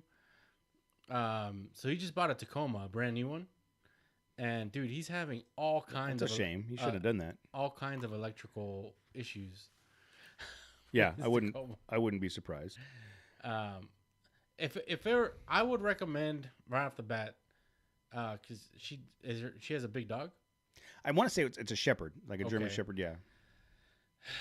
I'm not being brand loyal, but like a 4Runner, dude, it's dependable. It's big. It has great capability. The gas mileage isn't the best, but a 4Runner kind of ticks all those boxes. Like I wouldn't disagree with that. Yeah, stock, right? Yeah, I mean, stock. That's the thing. It's going to stay stock, right? She's not going to modify it. It's going to be stock. I totally agree. The 4Runner is going to be $30K plus. Yeah, even in the used market, like you're not saving that much money. No, buying used, unfortunately. 30, but it's also going to hold its value after you're done with it. Yes, and I would say, and I don't know size comparison to what she has now, the RAV4 could potentially be a viable option. Yeah, but that's not a true 4-wheel drive, though. No. It's just those are just too similar to what she has now. Okay. All right. I think she wants to get into it and just have a good solid 4-wheel drive base. I think she's going into it like if this is something like a new hobby I'm going to get into, I want something I can build off in the future. That's what I took. Okay. Then the RAV4 is probably not it. Well then obviously not a Gladiator. No one's dumb enough to buy a Gladiator. But on the Jeep side, you've got the Renegade, the Compass, the Cherokee, and the Grand Cherokee. And in all honesty, when she started telling me about it, my first thought was Cherokee. I think the Jeep Cherokee, and everybody has an opinion on that Cherokee, but I would say that Jeep Cherokee from an SUV perspective is extremely capable for what it is, extremely affordable. I know the Trailhawk ones have a rear locker. Yes. I don't know if they have a true transfer case. I don't think they do. They have the same four-low. Yeah, but is it like a true transfer case, or is it just like stability control? No, it's a true low range. Okay. And here's a let's see, the 2017 Cherokee Trailhawk for $19,000. A 2017. Here's another one. 2017 Trailhawk with only 36,000 miles is $24,000. Now we didn't discuss budget. We should have asked her what her budget is. I didn't want. I'm like, so what's your budget? Yeah. We don't care. It's not our money. Yeah. Just go spend $45K on a whatever. But a fully loaded Trailhawk Cherokee would be big enough for the dog. You fold the back seats down. You could go a lot of places, and it's going to be way more economical than I bet it has better gas mileage than the 4Runner. Yeah, for sure. But it's on airbags. And also, how many of those have we seen on the trail? None. 0. There's one in my neighborhood that's actually lifted and got a roof rack. No, I know. I'm just saying there's one in my neighborhood that's lifted with a roof rack and some lights and stuff, and it actually looks pretty badass. You know where else you're going to see it? The mall. Yeah, next to my Gladiator. It's a Jeep. And then Starbucks parking lot right behind me. And then the Jeep Grand Cherokee. See, I would get the Grand Cherokee, the bigger one. It is bigger, and it has, especially if you get the like the Overland. If you found they had the Overland version, which was a little bit of a factory lift and 4-wheel drive. Yeah, but the Trailhawk is the only option she should get. They don't have a Trailhawk. Yeah, they do. They didn't come out until last year. Really? Yeah, the Trailhawk, the Grand Cherokee Trailhawk. I don't think, like, if we're looking, I'm making the assumption used because I've always like I'm buying all my vehicles used. I'm not dumb enough to go into a dealership. Who's dumb enough, Matt, to go to a dealership and buy a brand new vehicle? Hey, bro, you don't see me with a Jeep shirt and Jeep hat all of a sudden, do you? I haven't bought the fucking thing yet. Oh, that's funny, dude. Sorry. Jose's got a lot of expendable income all of a sudden. What changed? I don't know, dude. Sold my house. Yeah, you did.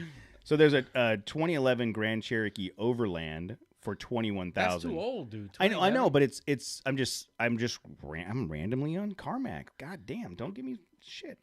We don't want the Cody version of 4-wheel drive. There's a 2018 Altitude for $31,000. I mean, so you're right. The Grand Cherokee is bigger, and again, if you went the Overland route or the new Trailhawk, but I don't think the Trailhawk was available till last year. No, dude, I think she should be. I don't think she should be looking at crossover, trying to be a 4-wheel drive. Agreed. I think she should just be like a true 4-wheel drive with room to grow. So. So we're talking about, and I threw Xterra and Pathfinder on here, the new Pathfinder, not the old one, right? But I don't know what the budget is. The Xterra is going to be too old. Yeah, even the nicest one, it's going to be 7 years old at this point. Yeah. Hyundai. Dude, get out of this segment, bro. The Hyundai has the Santa Cruz coming out. Good for them. Have you seen that? Yes, but it's not, it's the little mini truck thing. It's not a 4-wheel drive, dude. Okay, I'm just look, man. I'm trying to spark the conversation. I'm tired of you guys picking on me. I'm just trying to spark the conversation. Dude, we're trying to get her into 4-wheel drive, not like for her to buy something and then hate it. Okay. Honda Ridgeline, and I'm dead serious. Honda Ridgeline. I'm tired of hearing about how great they are. I want to see one actually do something. And it's going to be. I think it's going to be leaning more towards the. It's a truck, but it leans. It is not a truck. It leans more towards the comfort side of the equation. That body line seam, that seam in the bed between the, it's fake. I know this. We're talking about someone entry level off roading. So Jose's saying no. So buy something that's not known for wheeling. Yeah. Hey, I think I'm getting into 4-wheel drive. I'm thinking about going wheeling as a new hobby. Yeah, you should probably get a Honda Civic. I'm sorry. So you show up at a Honda dealership and they say, we don't sell the dirt bikes here. Oh, no. You want to go to Chaparral. You need to go to Exactly. You want a Honda to go off-roading, huh? We don't have the side-by-sides here. Okay. Then I'm going to say Ford Bronco Sport, and I think Elam threw it in there in the chat room as well. Ford Bronco Sport. Bro, get out of this market. That's not what you need. Okay, but you don't know that. Based on you had the same conversation with her that I did. She still needs to drive to work and back every day. Like it's 98% of the time it's going to be a commuter. Yeah, but she's going to. Does she need to overpay for her hobby? We all overpay. How much money are they going to? Not me. Matt, what would you recommend, dude? If someone's getting she likes. Okay, you're changing it. No, she didn't say she wanted to get into off-roading. You didn't even let me finish what I was going to say. No, because I think you're going the wrong direction. But go ahead. You want us to pick on you some more? Sit back. So she said she went to Death Valley, right? She had a great time, but she missed out. She felt like she missed out on what, like, exploring Death Valley is really like. So she said, I think I need a real 4-wheel drive vehicle. So if she gets something just a half step up of what she has now, which is not like a 4-wheel drive crossover, I think she'll be disappointed when she starts trying to go to those mines in Death Valley and she can't reach them. Here's how I take that. You're at that point, it doesn't matter what she's going to be in. She's not going to have the confidence or experience. You put her in a Jeep or the Joey D's Megatron, and she's just not gonna hit things. She doesn't know what it's capable of. But if you do buy something on a recommendation, like look, this is pretty capable, and you can learn on this regardless of money. But just, I don't want to say regardless of money, but with, again, the value of the vehicle. If you bought that 4Runner and you went out and then you came wheeling with us for a few months, next time she goes out to Death Valley, she's by herself or maybe with somebody new. She's going to know, my rig's pretty capable, and I'll actually go up this trail by myself, or, do a little exploration. That's how I read that situation is, it's a combination of two things. So it really doesn't matter what you're in. If you're a beginner, you need to gain that experience. But I think also knowing, dude, if I'm in the Renegade and I see something, it's dark or something, and I see a trail, like I'm only going to go so far. But if I'm on my truck, like, I know what my truck, it'll get over. I got a locker, I'll get over something if I have to, or if I feel like it. So I think that's how I would explain it to her and go, this is, I think, the right mentality to have, and going, then that really narrows down that field. You're not looking at Kias and you're not looking at ridge lines. You're looking at something that's capable and has a reputation. You're looking at something that, as a novice, you can Google 4Runner and you'll have plenty of advice there, and you'll see how videos galore of them kicking ass stock or modified or whatever. I think. Okay. Sadly, I'm going to say the Toyota just because, that's me, because there's enough support and you'll actually get a good read on what you're buying and what it'll do. And just real quick, Cody, sorry, just real quick. The fact that she's a beginner as well, but this is also a double-edged sword, what I'm about to say, is you want something that's very capable right out of the box, because it will get her out of sticky situations that she may it's like buying a 450, your first dirt bike. You're like, well, I'm either going to kill myself or I'm going to get out of the situation. No, but like that 4Runner has terrain management, right? That crawl control that can get her out of any situation that she may find herself in where she's stuck. But at the same time, being a capable truck will allow her to get into those situations. Okay, so let me ask. So, because she did say truck, she did say she was interested in truck. So then, if she wanted a truck, her options are Ranger, Tacoma, or Frontier, which we haven't talked about yet. I think, because where I was leading to this was I was going to tell her the Frontier. The new Frontier, or any gen. Second gen? Yeah, any Frontier. The Frontier is got to be number 1 or 2 on your list to look at. I agree. So Frontier and Ranger they're very Spartan, though, right? I mean, that's if it's your everyday driver and you're not. No, we don't know what the inside of the new ones look like. I mean, the new Frontier. No, the new ones are. Yeah, they're amazing. Sweet. Dude. Yeah, they're amazing. Yeah. So new Frontier or a Ford Ranger, and then if it was SUV, a proper Bronco, not the Bronco Sport, proper Bronco, I agree. And the 4Runner, or a Jeep, or a Wrangler. Yeah. The only thing about the Wrangler, I mean, we see. Adam agrees with me. She needs to grow into it. She needs something she can grow into. Yeah. Okay, I'm open to the idea. I'm not arguing. You are. I was putting. And why are you playing with a ball sack? I was putting. I did say. Put it to you this way. If you're out wheeling in whatever it is you were talking about, say a RAV4 or something without a transfer case, and now you're limited, and it's like, well, I'm already in the hole for. We're assuming she's making payments on something. I got to cash in and get something bigger and, something with more power or more capable. Just go get that capability. Yeah, why get it now? Yeah, why fuck around, dude? Come on.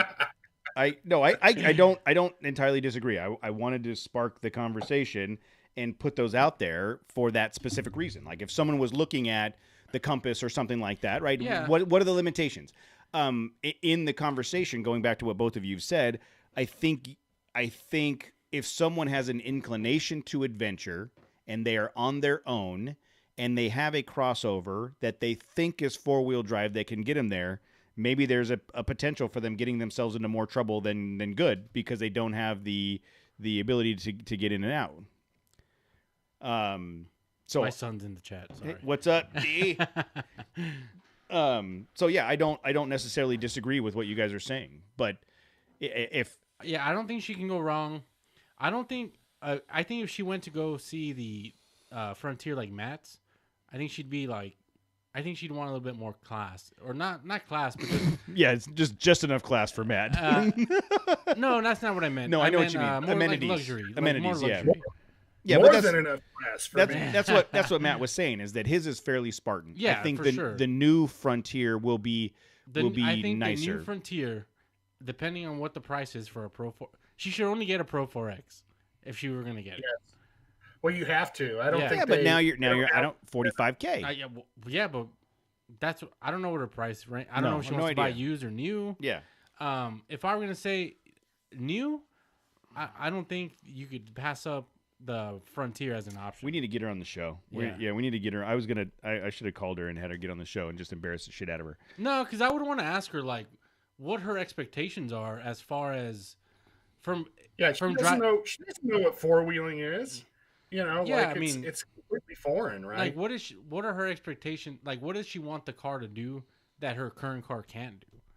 Like I know she said she saw some trails that were from the roads that she was driving on, but she knew that she didn't know what was up ahead. Yeah. Well, and so what do those trails look like? Are they just that's a good suggestion. The GX 470? Yeah, but I mean that's a SUV. She wants a truck. She said she leaned more towards a truck. And again, I think that's full size. Full size. I mean, I had a couple full size. I had the Dodge Ram and the F-150. Look, F-150s you can get a good deal on. Yes, all day long. All day long. Even just 1 or 2 years old. Yeah, at Tundra. Tundras are not cheap. No, they're not cheap. I'm just saying, as a viable option, the Nissan Titan. The Titan you could probably get a good deal on, dude. Yeah. I don't know, like, what do those go for? Let's see what those go for used. You can go. I've been looking at Titans. Have you? I look at everything with 4-wheel drive, dude. Instead of? Nah, just keeping my options open, seeing what I'm still the Nissan dealership right by your house. I just drove by there this past weekend. Bro, they have the nicest They have the nicest sand colored Titan Pro 4X. It's amazing. There's they have 3 or 4 of them all lined up. Yeah, they do. Right in the corner there. There is on CarMax, there's a 2018 Titan 4x4 with only 42,000 miles on it. Pro 4X? No, 4x4 with for 37. That's still too high. That's quite a bit. That's what I was saying. That's a little too high. So, yeah. Or you know what? The Pro 4X, a Sport Gladiator, not bad, dude. Yeah, no, I mean, Sport, like 4-wheel drive. Yeah, I'd get her everywhere she'd got to go. The only thing is those Gladiators stock kind of ugly, and they break. Yeah, and the front end breaks on them. I'm just kidding. No, the rear end. Oh yeah, the rear. Oh yeah. So we've seen someone on YouTube break the front end, and we know someone personally that broke the back end. Adam, I don't think Adam's breaking either end, as far as I'm concerned. There is a 2020 Nissan Titan Pro 4X for $45 with only 9,000 miles on it. Do you want me to send you that? No, you can buy a new one for that. Oh, okay. Especially since no one's buying those. You can go to the dealership right now and be like, dude, look, I'm not paying what you guys are asking. Yeah. I know you can't move this truck. I live down the street. I got out of my truck. This truck has been here for 6 months. But have you looked at them? I'm looking at pictures of the inside of one, and it looks like it's super nice. Dude, those trucks are amazing. For compared to like what you get for the same money with the Tundra. Tundra, you ain't getting shit, dude. No. But we've talked about this. Yeah. Everything Toyota, even the 4Runner you're talking about, going back to the conversation about Spartan, that 4Runner, because remember, Tammy looked at the 4Runner, and she was going that direction, and I was like, one thing about that 4Runner, go sit in it, because it ain't luxury. It ain't. It's no. Toyota gives you what Toyota gives you, and it ain't fancy. And the year when was this? A year or two? Right? Yeah, it was 2019. It was 20. It didn't even have Apple CarPlay. It was 2020, and yeah. Yeah, the inside of this Titan looks super nice. Yeah, my brother has a Titan. It's 2-wheel drive, but it's super plush. Like I was really impressed. Those trucks are great, man. Like they're super reliable trucks. Like they're good, dude. Just yeah, and this one is it's white with the big black grille and the black and red trim on the Pro 4X. Dude, I'm telling you, they have that sand colored one right there in Fontana Nissan. Might be time to trade the Ranger. It's calling my name, man. Oh man. Since I missed my window to get the Bronco, I might be looking at something else. But yeah, I mean, I think she can't go wrong with a Frontier. If she's good with like the Spartan interior, Spartan amenities, like the one like Matt, like even a 2019, you probably get a hell of a deal right now if you can find a used one. 2019 Pro 4X with 24,000 miles on it, 31,000 at CarMax, and that's a little high. It's I got mine for 24. Yeah, see, dude. With 30,000 miles. Yeah, and this is basically they're out there. You just gotta you gotta look a little bit. So yeah, you can't go wrong with the Frontier. I don't even think you can go wrong with the new one, just depending on the price, right? No pricing is available yet. The Ford Ranger, man, like how you paid what, 30? I paid my 30. It was a year old that had 12,000, 15,000 miles on it, and I paid 30 for it. And it was the Pro 4X. And I bet you if you can go like what's the luxury version? The Lariat. Lariat? Yeah, you can probably get a good Lariat for, low to mid 30s. Mm-hmm. Well, I think, and we told her you don't need all that shit. Yeah. I think the Ford Ranger, and I'm not being a smartass. I think when I bought my Ranger, like there was none on the road. No, the Seeker wasn't out yet. Yeah, there was very few on the road. I think in the last year since I've bought my Ranger, their popularity has gone pretty high. They have a real nice one, black one that's kind of lifted at that Ford dealership by our work. Get one, dude. No. But come on, talking about looking lame stock, the Rangers are. Yeah, they look like shit, dude. It's a coin flip between the Gladiator and the stock Ranger. I think I don't disagree that I don't think the stock Ranger is beefy enough. I think it looks like needs little donuts. It's driving along a little donut. Yeah, the tires need to be beefier, but I mean that's a pretty simple fix. Yeah. I will say, obviously I'm biased, but I absolutely love my truck. Your truck's great, dude. I give it a lot of shit, but it really drives well. It's quick.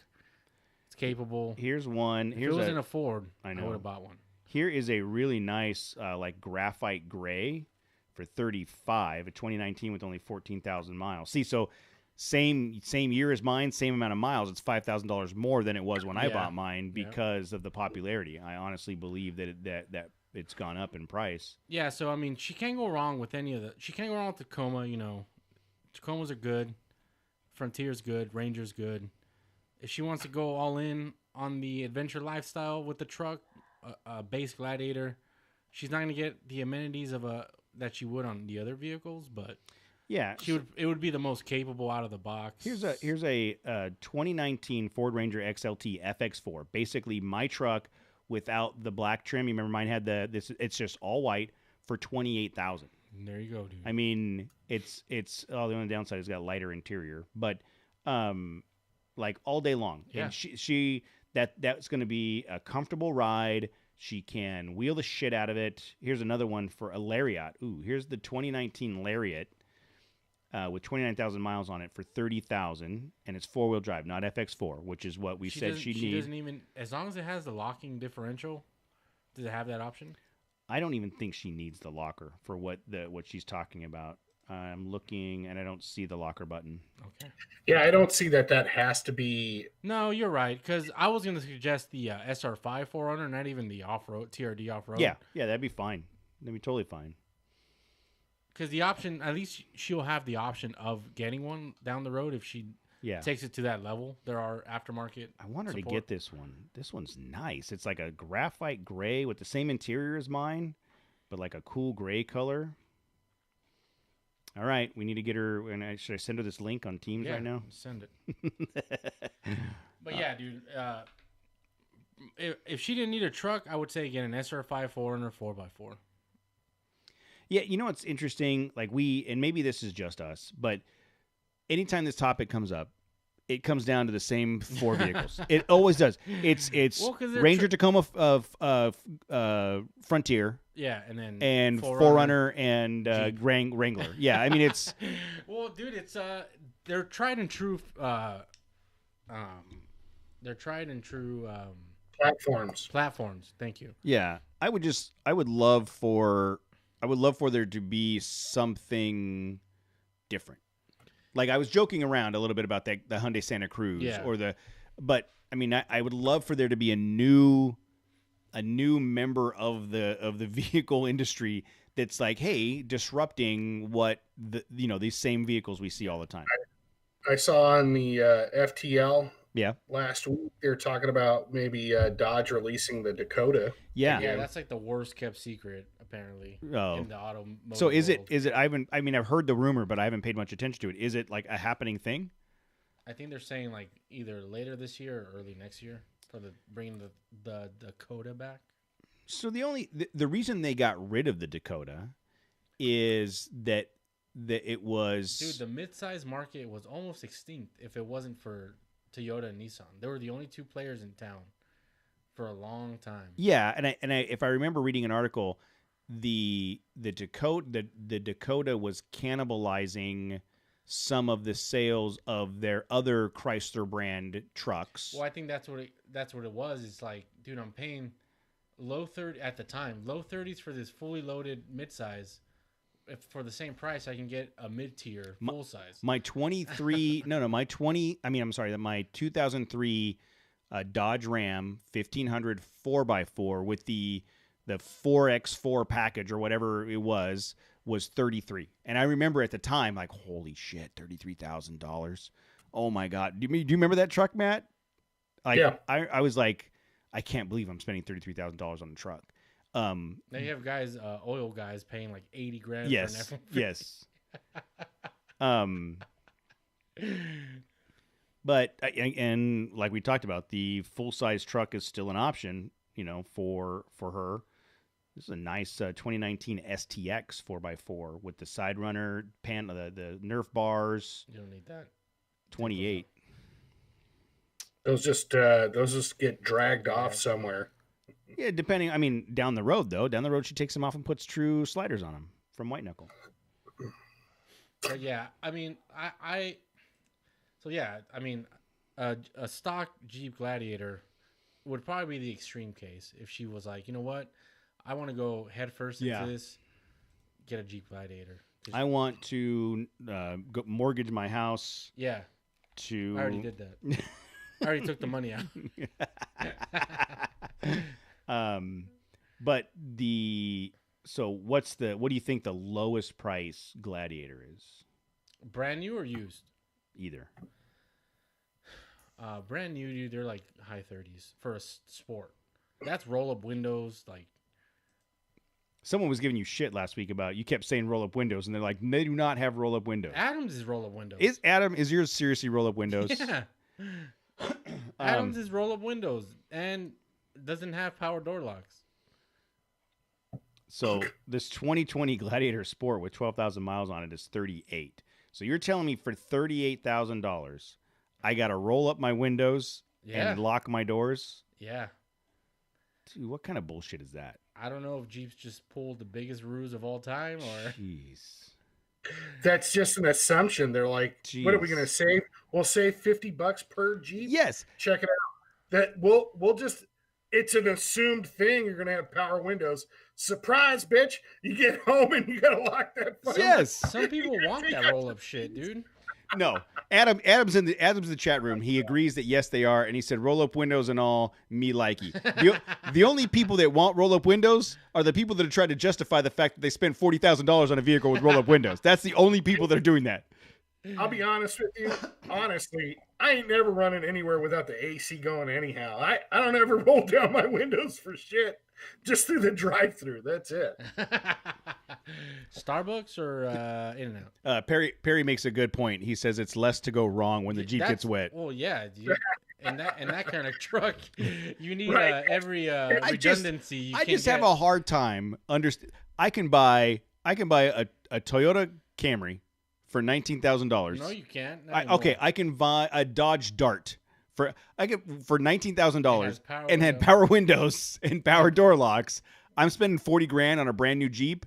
It's 2021. Yeah, hey, dude, there's a silicone shortage. Oh shit. Oh shit. But again, so here's what we need to do. We need to get her on the show. Yeah, I mean, we really got to. Well, what's the budget? I want to talk to her. Like, what does she think four-wheeling is? Because, you know, you see one thing, or you hear about one thing, but it's totally not. I mean, there is a lot of jackasses and Coors Light on the trails, but yeah. You think she's watched any of our videos or listened to more than just the two shows? I don't think she's listened to any more yet, because it's been a couple of days since. Yeah. But I think she's going to listen. She's probably going to scroll through the list and try to find one that's like something where we actually talk about off road. Good luck. And then she'll probably try to learn a little bit more of the off roading. Do you think you have a job at the end of that? I'm surprised I still have it now. After the 2 episodes she listened to.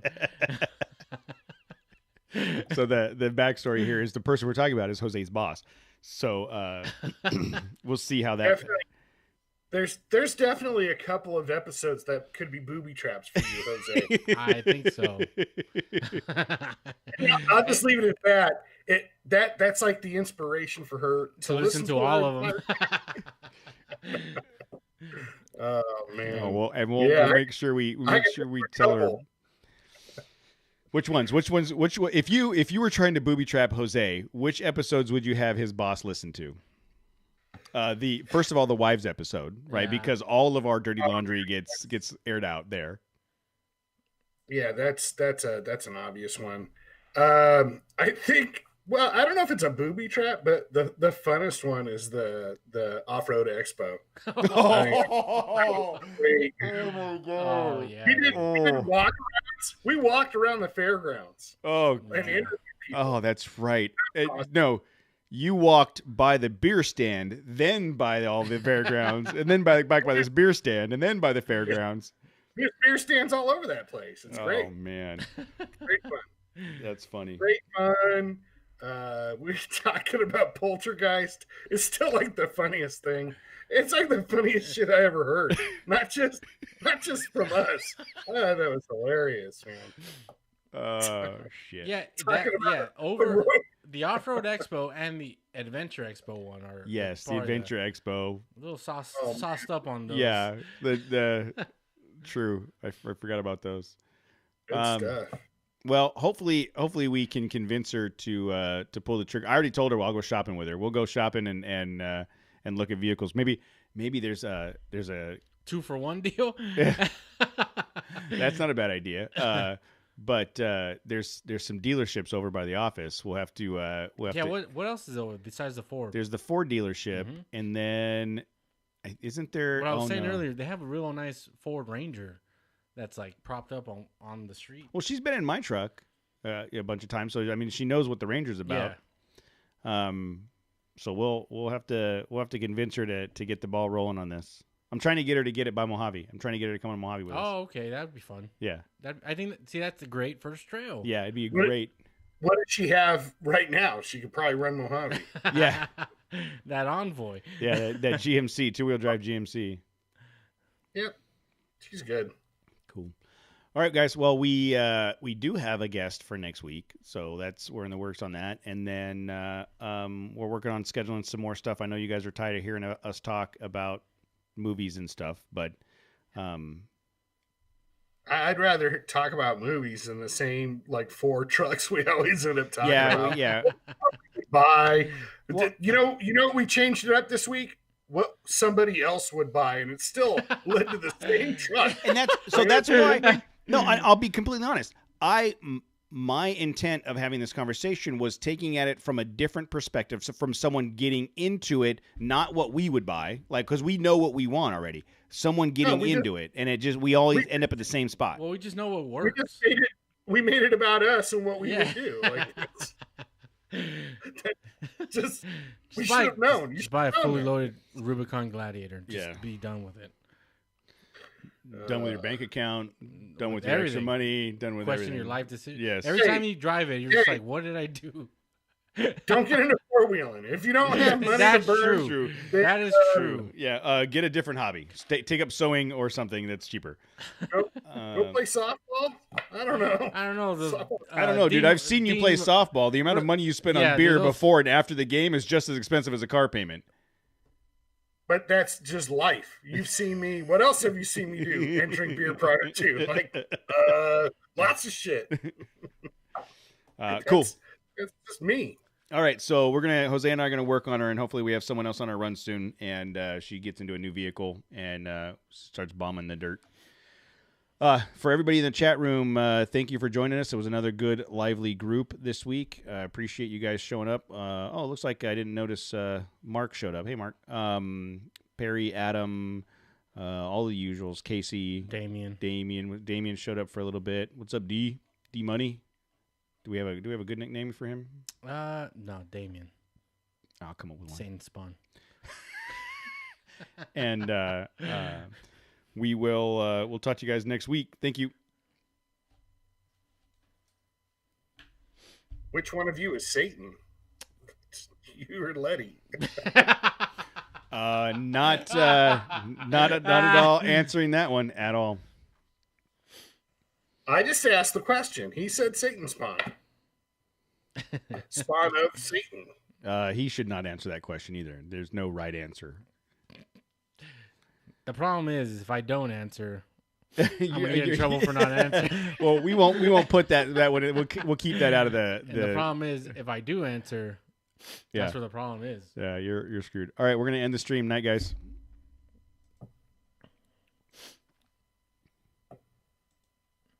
Yeah.